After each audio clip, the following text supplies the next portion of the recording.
It was bedtime at Peppa Pig's house, and the evening shadows grew longer across the children's bedroom. Peppa climbed into her top bunk while George settled into his bed below. The familiar pink wardrobe stood in the corner, its doors slightly ajar. The house fell into peaceful silence, but something felt different tonight.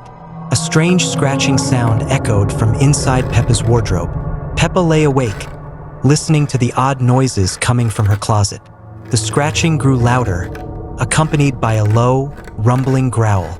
She pulled her blanket over her head, hoping it was just her imagination. George stirred below, whimpering softly in his sleep. The wardrobe door creaked open wider, and a cold draft filled the room. Two glowing red eyes appeared in the darkness of the closet, watching Peppa with hungry intensity. She wanted to call for Mummy and Daddy, but fear had stolen her voice. The creature in the wardrobe began to emerge, its massive shadow stretching across the bedroom wall. It had long, twisted claws and matted fur that seemed to absorb the light. Peppa finally found her courage and screamed for help, waking George, who began crying in terror. The monster paused, tilting its enormous head as footsteps thundered up the stairs. Mummy and Daddy Pig burst into the room, switching on the lights. The creature vanished instantly, leaving only the open wardrobe and two frightened children. Mummy Pig comforted Peppa while Daddy Pig checked the wardrobe thoroughly, finding nothing unusual. They assured the children it was just a nightmare and tucked them back into bed. But as soon as the parents left, the scratching sounds returned, more aggressive than before. The monster's eyes reappeared in the darkness, and this time it stepped fully into the room. Its massive form towered over the bunk beds, dripping with an otherworldly darkness. Peppa and George huddled together, too terrified to move or scream. The next morning, Peppa told her family about the monster, but they dismissed it as an overactive imagination. At breakfast, dark circles shadowed her eyes from lack of sleep. Susie Sheep came to play, and Peppa desperately tried to explain about the creature in her wardrobe. Susie laughed it off, suggesting they play dress up with Peppa's clothes. But when they opened the wardrobe, all of Peppa's beautiful dresses were torn to shreds, hanging in tatters. Strange claw marks scarred the wooden walls inside the closet. That evening, Peppa begged to sleep in her parents' room, but they insisted she face her fears. Daddy Pig installed a new lock on the wardrobe door, thinking it would help.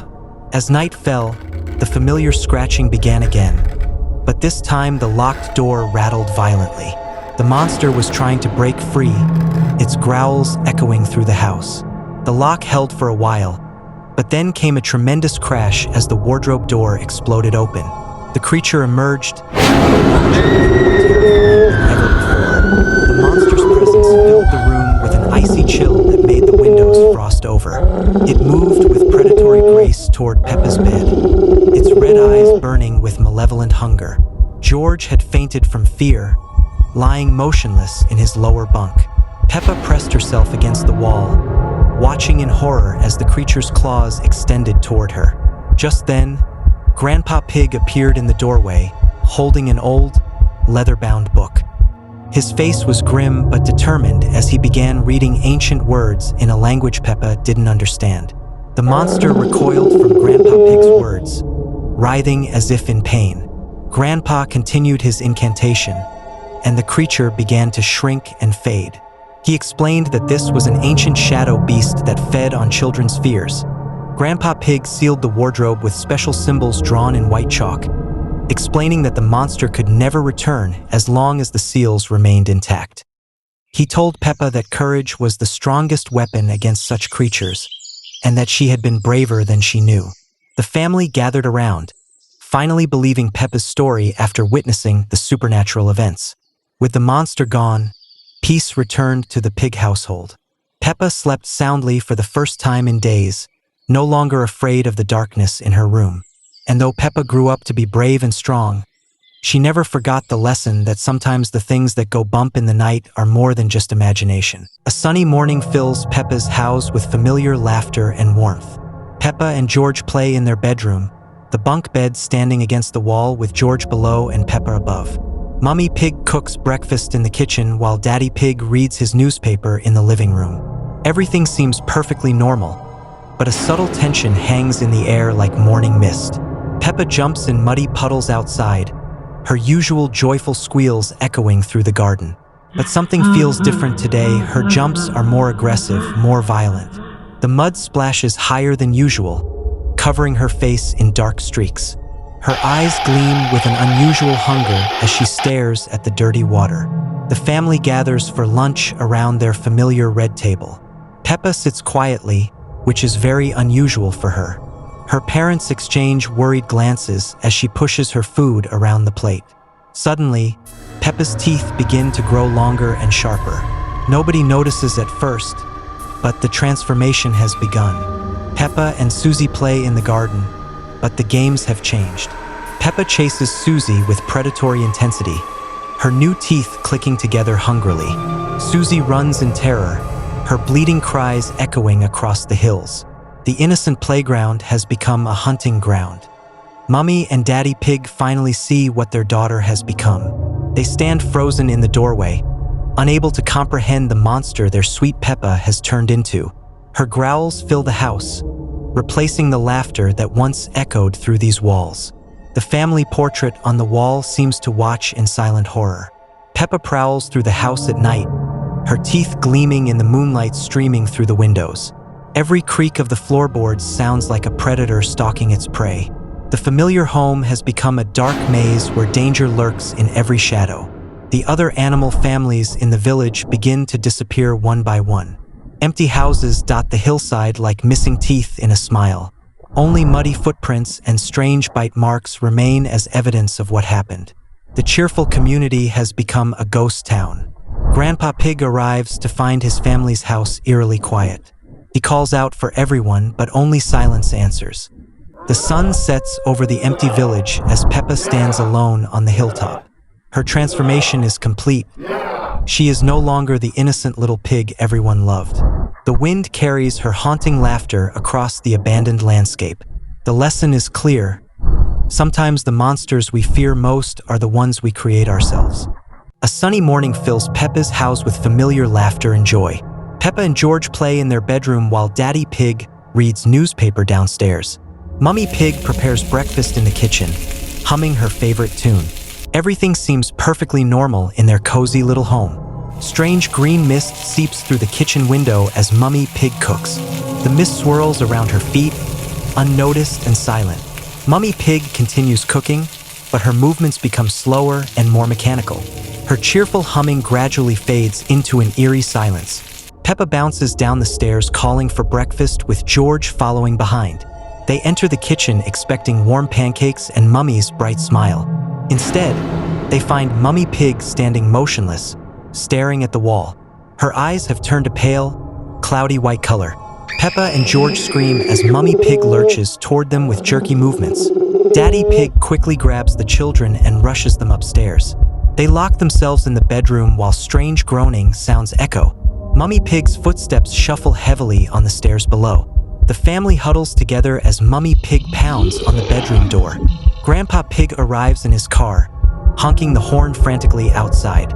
Through the window, they see other zombie neighbors wandering the streets. Daddy Pig creates a rope from bedsheets to escape through the window. Peppa and George climb down carefully while Daddy follows behind them. The family runs to Grandpa Pig's car as zombie neighbors approach slowly. Grandpa Pig drives them away from the infected village quickly. At Grandpa's safe house, they discover a cure in his medicine cabinet. The green antidote glows mysteriously in a small glass bottle. Daddy Pig realizes they must return to save Mummy Pig. Despite the danger, love conquers their fear of the zombies. They return to find Mummy Pig collapsed in the garden, weak. Daddy Pig carefully gives her the glowing green antidote medicine. Slowly, her normal pink color returns and her eyes clear. Mummy Pig awakens, confused but completely back to normal again.